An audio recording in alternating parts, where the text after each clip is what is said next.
Welcome to Real Talk with Arky Jones, which is me. This is just a place where we're going to have some honest conversations, a little bit of humor, and maybe a few things you've been thinking out but haven't said out loud.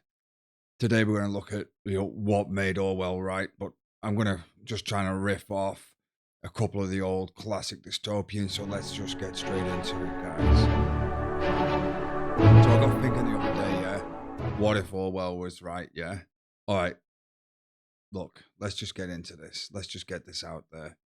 We are living in a dystopia right now. Like, forget the movies and the books and the podcasts and everything else. It's here right now. But the thing is, we don't even see it, do we? Because we're too busy working overtime to pay for Wi-Fi so we can binge watch shows about dystopias. And the craziest part, the authors that wrote this stuff didn't just predict it. They bloody called it. Orwell, Huxley, Bradbury, Atwood.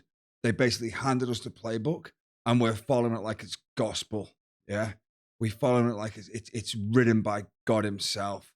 And let's just jump straight into 1984. Let's take Orwell, for example.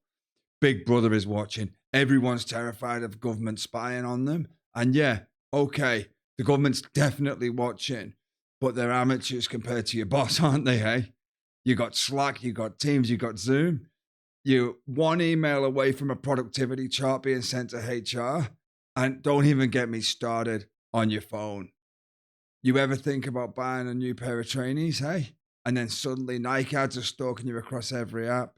Mate, Big Brother isn't just watching. He is literally building your Amazon wish list. Now, you've then got to look at the animal farm. And this is another classic one, yeah? All animals are equal, but some are more equal than others, yeah? Now tell me this isn't your workplace, hey? You're sitting there in the trenches doing the actual work, and then there's Jill in the corner office posting inspirational quotes about team synergy and LinkedIn. I mean, like Jill, you've spent the whole day moving your mouse around so IT doesn't flag you as inactive. And the worst part, she gets a bonus for delegating your work to you. Yeah, Orwell nailed it. Except instead of pigs running the farm, it's middle management in some fancy shirts and a short and a nice dress. Yeah, but it's not just Orwell, is it? Huxley's Brave New World. He pegged us. He pegged us real well. Soma, the happy pill that everyone takes to numb themselves. That's us. Only instead of pills, it's Netflix, Uber Eats, whatever TikTok trend we're all pretending not to watch. Like, think about it, yeah? Think about it. We're so distracted. We don't even care anymore. Your privacy's gone. Your rent's gone up. The planet's on fire. And what are we doing? We're watching a bacon show where people cry over some soggy biscuits. And Huxley, didn't predict the future. Yeah, he didn't. He all he did was he just described an average Thursday night, you know. And then there's Bradbury. Yeah, Fahrenheit 451. You know that? Yeah. Brilliant. Burning books, suppressing ideas. Sounds ridiculous, doesn't it? Hey, bit ridiculous. Except we don't need to burn the books anymore, do we? We just cancel people. So therefore, we self regulate what we say, we self censor.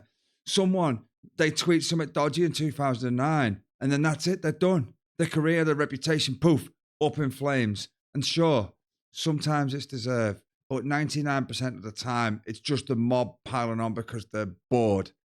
They're at home, isolated, because the game is rigged. It kind of keeps us in this perpetual, state of anxiety and isolation, and they want you angry. And I'm like, mate, didn't you even read the article? Do you know what I'm saying? Don't act like you're morally superior because you retweeted something with a fire emoji. And then there's the Handmaid's Tale. Don't even get me started. Atwood wrote it as a warning.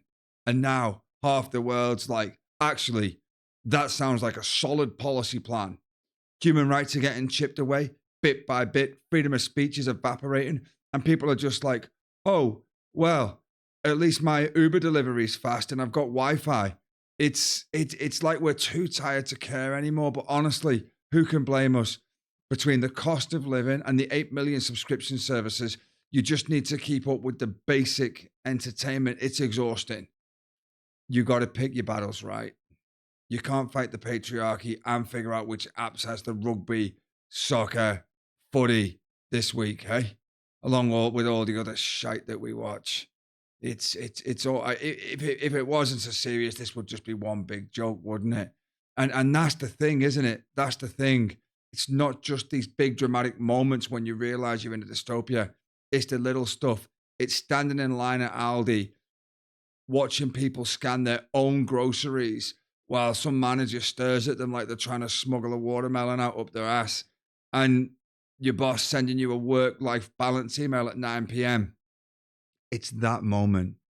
It's that moment when you realize the whole life is one big compliance exercise. I mean, think back to what Pink Floyd said, another brick in the wall. You know, do this, do that, pay this bill, be here then, you know, update this password. And we just do it. Because what's the alternative? Go and live in the woods? Mate, I wouldn't last 5 minutes before some big, massive drop bird would come in, dropping out one of the big Yukis and then climb in my tent and eat me alive. And drop birds are real, yeah. And you know what's really messed up? We're not just living in this dystopia. We are fueling it. We're the ones posting our lives on Instagram, feeding the algorithm, tagging our mates with memes like, haha, so true. Big Brother doesn't need to watch it because we're handing him the CCTV footage ourselves. You're out here sharing your location, your mood, your dinner, and then wondering why you're getting targeted for anti-anxiety meds. Mate, you're practically writing your own surveillance report. So yeah, Orwell was right, Huxley was right, Bradbury, Atwood, all of them. But here's the twist. They didn't create this. We did, bit by bit, rule by rule, regulation by regulation, update by update, and now we're stuck in it, pretending it's fine because what else can we do? It's like, is it just me? It's like, or does it feel we're all frogs in a pot of boiling water, but instead of jumping out, we're just adding garlic and hoping it tastes good. But look, if there's one thing that these books missed, it's this. It's their worlds. The rebels always find a way to fight back, don't they? In their worlds, the rebels always find a way to fight back. Winston, Offred, Montag, they all stand up, right? But us, we're just here trying to make it to Friday without losing our goddamn minds. And maybe that's the real dystopia.